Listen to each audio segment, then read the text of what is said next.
Hello friends, welcome back to my channel. আজ একটা নতুন ভিডিও নিয়ে চলে এসেছি। আর আজ সকালেই আমি কিন্তু যাচ্ছি একটা দারুণ অনুষ্ঠানে। আর সেই অনুষ্ঠানটা হবে হুগলি জেলার রঘুনাথপুরে। হ্যাঁ, জেলাটা আমার নিজের জেলা। সেখানেই আমি যাচ্ছি বাসডুবি থেকে। আমাকে নিতে চলে এসছে। আর কি সেই অনুষ্ঠানে কী হচ্ছে সব কিছু তোমাদের সঙ্গে অবশ্যই শেয়ার করবো, সঙ্গে থাকো। গাড়িতে উঠে লেক গার্ডেন্স ব্রিজ ধরে শিয়ালদা হয়ে আমরা ঘণ্টা দেড়েকের মধ্যে কিন্তু পৌঁছে গিয়েছিলাম হুগলি জেলার রঘুনাথপুরে সহযোগী সংস্থার এই শিবিরে। বাইরে স্টেজে তখন চলছে রক্তদান বিষয়ক সঙ্গীত উপস্থাপনা। আমি পৌঁছানোর পর সংস্থার সবাই মিলে সাদর অভ্যর্থনা জানিয়ে আমাকে নিয়ে গেল ভিতরে, যেখানে তখন রক্তদাতারা স্বেচ্ছায় রক্তদান করছেন। আমি কিন্তু গত 2004 সাল থেকে নিজে রক্তদান শুরু করি। আসলে আমি কিন্তু খুব যে ভালো কাজ করছি মনে করে করি, সবটা সেটা নয়। আমি না একটু স্বার্থপরও আছি।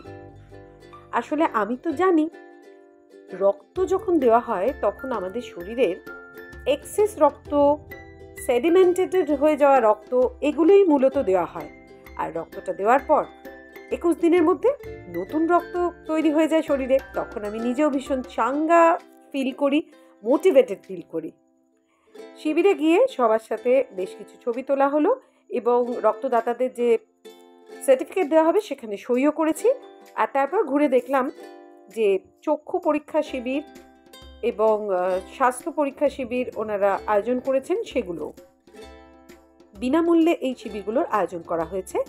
এবং এটা ছাড়া অবশ্যই ছিল ওখানে বিনামূল্যে থ্যালাসেমিয়ার বাহক নির্ণায়ক পরীক্ষার ব্যবস্থা, যেটা কিন্তু আমাদের সংগঠনের নন্টুদা, পৌলমী এবং সুমন্ত খুব সুন্দর করে দায়িত্ব সামলেছে।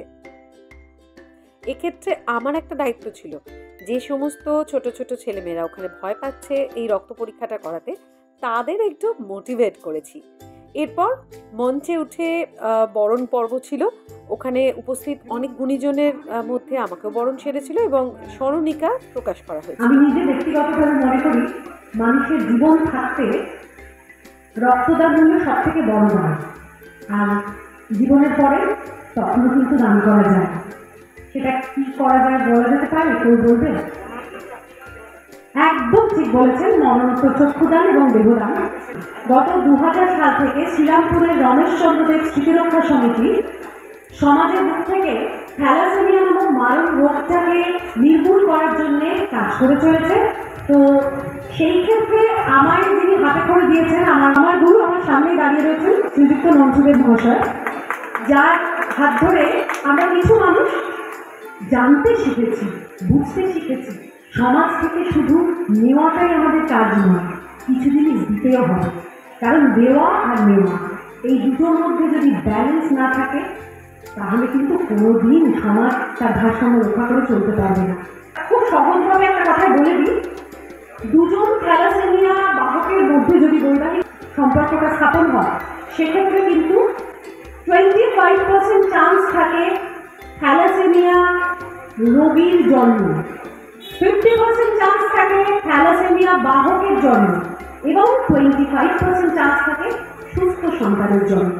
এই পরীক্ষাটা করিয়ে রাখি, আমার মনে হয় তাহলে আগামী দিনে আমরা সমাজের বুক থেকে এই রোগটা নির্মূল করতে পারবো। রক্তের কোনো জাত হয় না, রক্তের কোনো লিঙ্গ হয় না, রক্তের কোনো উচ্চ নিচ ভেদাভেদ হয় না।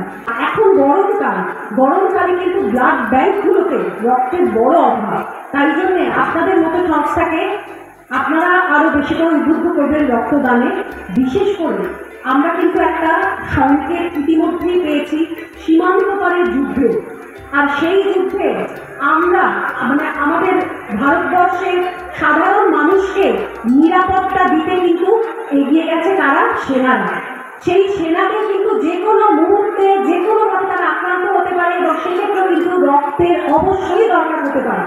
সেই জন্য আমাদের দেশের প্রতিটি ব্লাড ব্যাংকে মিনিমাম 30টা করে ব্লাডের ইউনিট যেন সব সময় মজুদ থাকে।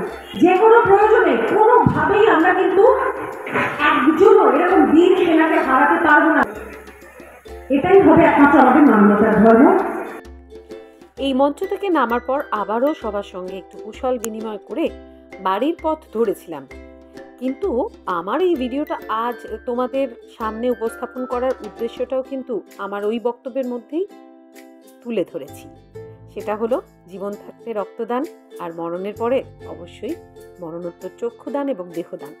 বন্ধুরা, আমার এই আদর্শটাকে যদি এতটুকু ভালো লেগে থাকে তাহলে ভিডিওতে একটা লাইক অবশ্যই করো।